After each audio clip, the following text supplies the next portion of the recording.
যে আমাদের এক বিন্দু দেহে রক্ত থাকা পর্যন্ত সখীপুরের একটি বাড়ি ভাঙতে দেওয়া হবে না। 1971 সালে পশ্চিমা হানাদার বাহিনীর সাথে এই বৈষম্য বিরোধী আচরণের জন্য স্বাধীনতা যুদ্ধে ঝাঁপিয়ে পড়েছিলাম। আমার দেশের সম্পদ লুণ্ঠন করে নিয়ে তারা ভোগ করত, আর আমার দেশের সকল দ্রব্যমূল্যের জিনিস দাম বাড়িয়ে দিত। আমরা স্বাধীনতা এনেছিলাম, একটি ভূখণ্ড পেয়েছিলাম মাত্র, প্রকৃত স্বাধীনতা পেয়েছিলাম না। আমার সেই বৈষম্য বিরোধী ছাত্র জনতা আন্দোলন করে একটি নতুন স্বাধীনতা অর্জন করেছে, কিন্তু সেই স্বাধীনতা অর্জন করে আমরা কি দেখতে পেলাম? আবার বন বিভাগ সেই বৈষম্যমূলক আচরণ শুরু করেছে। একটি দেশে দুইটি আইন প্রবাহিত হচ্ছে। আটিয়া বনদপ্তর নামে একটি কালো অধ্যায়, একটি কালো আইন এই টাঙ্গাইলবাসীর জন্য মরণ ভাব চালু করেছে, যেন অতীতে ছিল না। স্বৈরাচারের সাথ এই আইন প্রবর্তন করেছিল।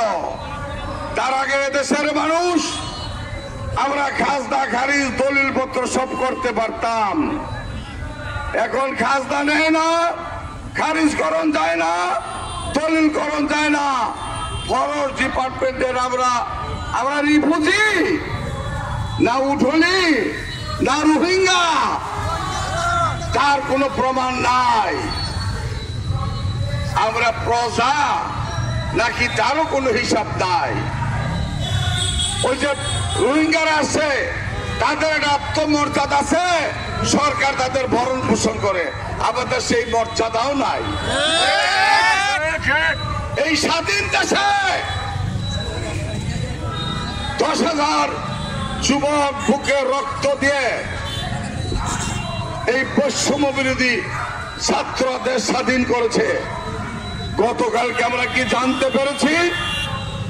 আমাদের ডিসি বাহাদুর নাকি ফরেস্ট ডিপার্টমেন্ট দিয়া একটি নোটিশ জারি করেছে যে ফরেস্ট ডিপার্টমেন্ট বন বিভাগে যে সমস্ত বাড়িঘর আছে তা উচ্ছেদ করবে এবং ওই কি ফিট এটা বাসতল রেঞ্জে শুরু করে দিছে।